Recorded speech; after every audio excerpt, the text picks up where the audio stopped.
بسم اللہ الرحمن الرحیم السلام علیکم۔ بجٹ میں الیکشن کے لیے رقم مختص کی گئی ہے اور اب الیکشن کا طبل بجنے کے بعد جو سروے رپورٹس آ رہی ہیں اس نے طاقتور حلقوں اور پی ڈی ایم ٹولے کو چونکا کے رکھ دیا ہے۔ عمران خان اور تحریک انصاف کو کتنے مارجن سے کامیابی متوقع ہے، اس کی تفصیل میں نے آپ کے سامنے رکھنی ہے۔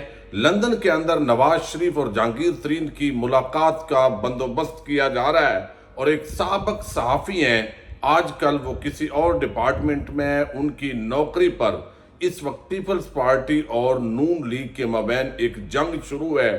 یہ کیا معاملہ ہے؟ اور اس سابق صحافی کی جو بیوی ہے اس کی بھی نواز شریف سے لندن میں ملاقات ہوئی ہے۔ اس شخصیت کے بارے میں بھی کچھ آپ کو بتانا ہے۔ فرح خان جو مبینہ طور پر یو اے ای میں موجود تھی، ان کو ملک بدر کرنے کی خبر آئی ہے، اس پر بھی بات کریں گے۔ اور اسحاق ڈار اس وقت کس طرح ہوش و آواز کھوئے بیٹھے ہیں، اسی سے ویڈیو کا آغاز کریں گے اور امید کروں گا کہ سماعت کرنے کے بعد ہمیشہ کی طرح اپنے قیمتی فیڈ بیک سے ضرور آغاز کریں گے۔ پوسٹ بجٹ آج کانفرنس ہوئی اور آپ نے دیکھا وہاں پر ایک صحافی نے سوال کیا اور وہ سوال بڑا سخت ظاہر ہے پی ٹی آئی کے دور میں جس طرح انہوں نے معیشت کو مینج کیا تھا، اس پر اسحاق ڈار نے بڑا غصے کا اظہار کیا کہ یا تو آپ چھٹی پہ رہے ہیں یا پھر آپ تحریک انصاف کے حامی ہیں۔ یہ اب میرا خیال ہے کوئی تک نہیں بنتا تھا، جتنا بھی پراپیگنڈا کیا گیا معاشی طور پر تحریک انصاف نے ملک کو تباہ کر دیا، ہم نے آ کے ڈیفالٹ سے بچا لیا، وہ تمام دلائل بوگس ہیں۔ اس حوالے سے آج عمران خان صاحب نے اور تحریک انصاف نے کچھ شیئر بھی کیا ہے پچھلی ویڈیوز کے اندر۔ میں تسلسل سے اس لیے بجٹ کی کچھ چیزیں آپ کے سامنے رکھ رہا ہوں چونکہ ہماری جو یادداشت ہے وہ بڑی کمزور ہوتی ہے اور ہم لوگ چونکہ اس وقت ٹی وی چینلز وہ اصل حقائق لوگوں کو بتا نہیں رہے، سیٹوں کے پوری طرح وہ قابو میں آ چکے ہیں اور صحافت اس میں ہے کوئی نہیں، اور عمران خان کے مخالفین پوری طرح وہاں پہ چھائے ہوئے ہیں اور جو غیر جانبدار صحافی ہیں ان کو ٹی وی چینل سے جس طرح نکالا گیا ہے وہ آپ کے سامنے ہے۔ تھوڑا سا میں اس لیے یہ ضروری سمجھتا ہوں کہ فوریکس جو ریزروز ہیں ان کے حوالے سے یہ پی ٹی آئی نے رپورٹ دی ہے جس کے مطابق بتایا گیا ہے کہ یہ 16.2 بلین موجود تھے 2022 میں جب تحریک انصاف کی حکومت گئی ہے، اب یہ 4.5 بلین ہے، یعنی 72% اس کے اندر کمی ہے۔ ایکسپورٹ جو ہے وہ 26.8 بلین پر تھی اور اب یہ 23.2 بلین پر ہے، 13% اس کے اندر بھی کمی آئی ہے۔ اور آپ کو علم ہے کہ اب جا کے اس نے جون تک جو ٹارگٹ تھا وہ 32 ارب ڈالر کا تھا جو تقریباً اچیو ہو جانا تھا۔ فارن ریمیٹنسز 26.1 بلین ڈالر جو ہے وہ جاری تھے اور اب 22.7، 13% اس کے اندر کمی ہوئی ہے۔ ٹیکسٹائل ایکسپورٹ 16 بلین تھے، اب 13.7 بلین پہ آ گیا ہے، 14% اس کے اندر بھی کمی ہوئی ہے۔ انٹرسٹ ریٹ جو ہے وہ 9.8 تھا اور اب 21% ہے، اس کے اندر بھی اضافہ ہوا ہے اس حکومت کے دور میں۔ اور پھر ایل ایس ایم انڈیکس جو ہے جس کے مطابق 153.7% پر تھا اور اب 115.3 پہ ہے، تو اس میں بھی تقریباً 25% کمی ہوئی ہے۔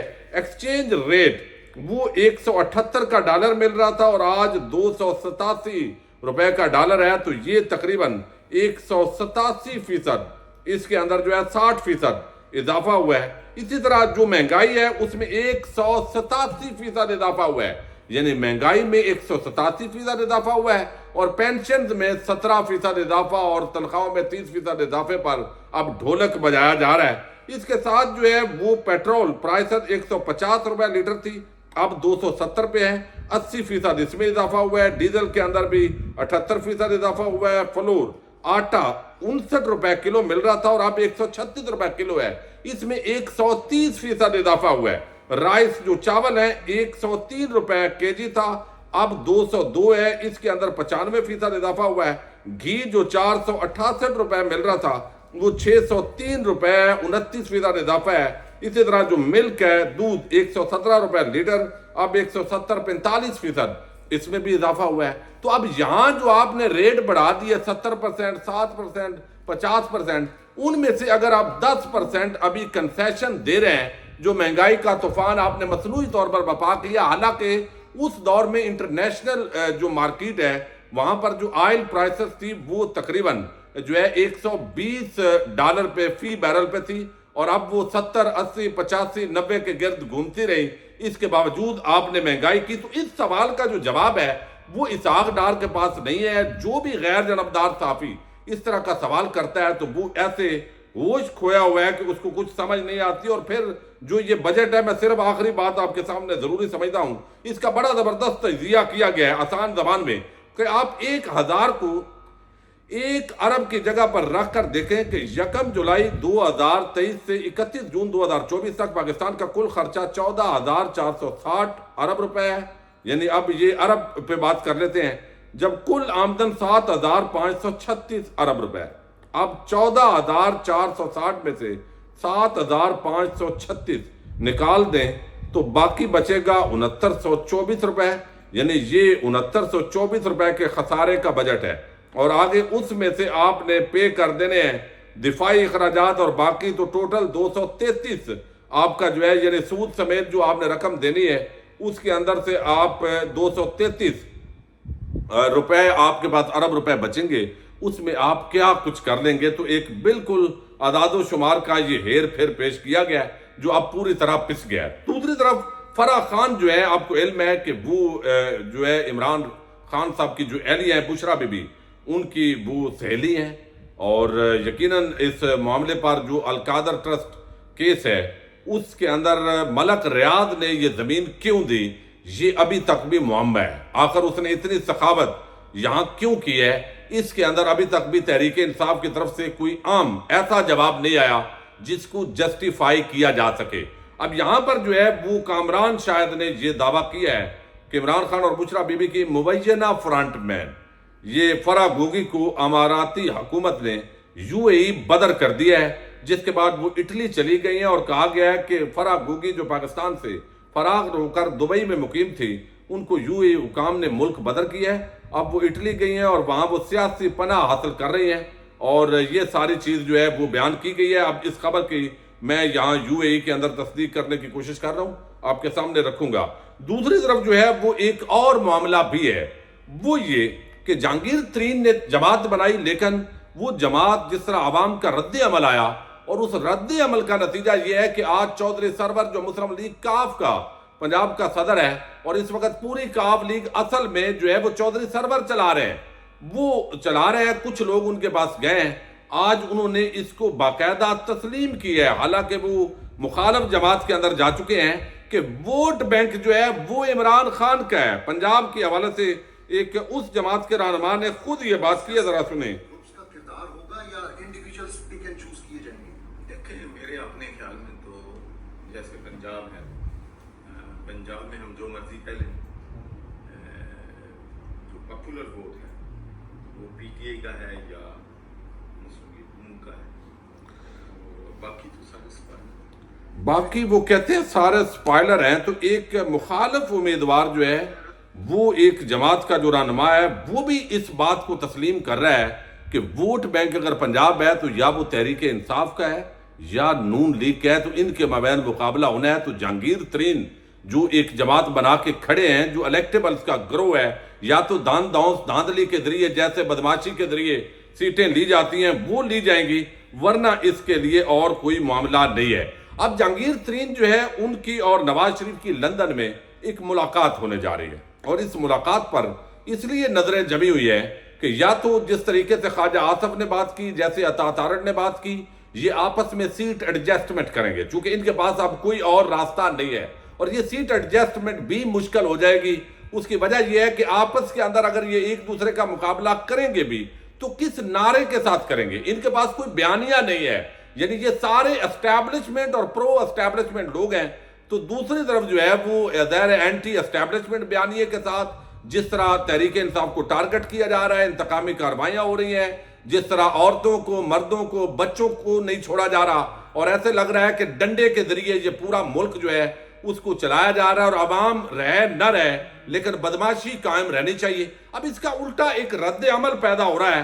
لیکن یہاں پر آپ کو ایک اور خبر دوں کہ ایک عام سابق صحافی نجم سیٹھی صاحب، آپ کو علم ہے وہ کرکٹ کے الف بے بھی نہیں جانتے، لیکن ظاہر ہے وہ نوازنا ہوتا ہے، جو نوکری دیتے ہیں صحافت میں، سیاست میں، وکالت میں، جہاں بھی کسی شعبے کے اندر تو شریف ڈاکٹرائن یہ ہے کہ ان کو نوازنا ضرور ہے. کسی زمانے کے اندر نجم سیٹھی صاحب زرداری اور پیپلز پارٹی کے بڑی حامی تھے، لیکن اب وہ نواز شریف کی پارٹی بن چکے ہیں. چونکہ ان کو مسلسل نوازا گیا تو جگنو محسن ان کی جو اہلیہ ہیں، سابق ایم پی اے بھی ہیں، وہ لندن میں نواز شریف کے ساتھ انہوں نے ملاقات کی ہے. بظاہر یہ ملاقات آج یہی اخبارات میں چھپا ہے کہ انہوں نے ملکی معاملات پر ڈسکس کیا ہے، لیکن یہاں جو پاکستان میں اس وقت حالات ہیں ان کا تعلق چونکہ براہ راست جو ہے وہ چیئرمین پی سی بی کے ساتھ ہے. اس کی اپوائنٹمنٹ ہونی ہے اور پیپلز پارٹی اس معاملے پر اب تک جو ہے وہ ڈٹی ہوئی ہے کہ نجم سیٹھی کو ہم نے نہیں ماننا، بلکہ یہ وزارت ہماری ہے، لہذا اس کے لیے ذکا اشرف جو فٹ بال فیڈریشن کے سابق جو ہے وہ چیئرمین رہے ہیں ان کو چیئرمین پی سی بی بنایا جائے، بلکہ پی سی بی کے اندر بھی رہے ہیں. تو اب یہاں پر اس معاملے کے اندر اس وقت ٹھن گئی ہے اور یہ ایک ان کی آپس کے اندر جنگ شروع ہے. دیکھتے ہیں یہ سابق صحافی اور مالشیے کیا اس کے اندر کامیابی حاصل کرتے ہیں، اس پر بھی بات کریں گے. لیکن دوسری طرف جو ہے وہ آپ کے سامنے یہ رکھنا ہے کہ الیکشن کے حوالے سے عمران خان کو تقریباً مائنس کر دیا گیا. یعنی وہ کل کو جیل میں جائیں تو اس پر سوچ و بچار ہو رہی ہے کہ اس سے عمران خان کی پاپولیرٹی اور بڑھے گی، چونکہ میڈیا سے آپ نے بلیک آؤٹ کر دیا ہے.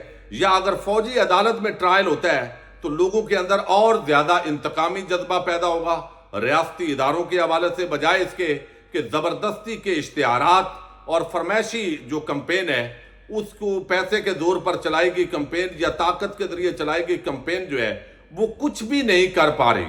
تو اس کو ظاہر انالائز کیا جائے گا. اب کوشش یہ ہے، یہ بہت ہی عام ذرائع کی خبر ہے جو پچھلے دنوں چلی ہے، وہ درست ہے کہ عمران خان کو کہا جا رہا ہے کہ آپ بیرون ملک چلے جائیں.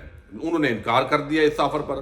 دوسرا ان کو کہا جا رہا ہے کہ جیسے ایک زمانے میں مریم نواز یا نواز شریف ان کا کوئی ٹویٹ نہیں آتا تھا، وہ مسلسل خاموش رہتے تھے، آپ بھی خاموش ہو جائیں. عمران خان یہ بھی ماننے کے لیے تیار نہیں ہے. تو اب الٹیمیٹلی جیل میں جائیں گے تو پھر ان کی طرف سے خاموشی آئے گی اور آئندہ چند دنوں کے اندر ان کی گرفتاری کے چانسز بالکل جو ہے وہ نظر آ رہے ہیں. لیکن یہاں جو حالات ہیں وہ دوسری طرف ہے. اس وقت جو 9 مئی کے بعد جو بیانیہ بنایا گیا ہے، بجائے اس کے کہ عمران خان کی پاپولیرٹی میں کمی ہوتی لیکن اور اضافہ ہو گیا ہے. اور یہ جو پرائیویٹ سروس ہیں جن کو آپ سمجھیں کہ پرو اسٹیبلشمنٹ لوگ جن کو سمجھا جاتا ہے، ان کی طرف سے بھی کچھ ایسے سروے رپورٹس آئی ہیں جس کے مطابق بتایا گیا ہے کہ یہ سروے رپورٹس کہتی ہیں کہ عمران خان کی مقبولیت جو ہے وہ اس کے اندر اضافہ ہوا ہے. اب یہ صحافی ہیں فیض اللہ خان، ان کا ایک سروے آیا ہے مثلا ٹویٹر پر، 1,81,000 سے زائد لوگوں نے اس پول میں حصہ لیا ہے اور پوچھا یہ گیا ہے کہ آرمی چیف کے خلاف سے کی جانب سے 9 مئی کے ذمہ داران کے خلاف کارروائی کے اعلان کے بعد تحریک انصاف کا ووٹر عمران خان کے ساتھ منسلک رہے گا یا قیادت کی طرح ساتھ چھوڑ جائے گا. تو ووٹر جو 61.6% ووٹر ہیں ان کا یہ خیال ہے کہ ووٹر عمران خان کے ساتھ کھڑا رہے گا. یعنی یہ 2/3 اکثریت بنتی ہے اور چند لوگوں کا اس کے اندر جو ہے وہ رائے نہیں ہے، بلکہ یہ 1,81,000 لوگوں کی اس کے اندر رائے ہے.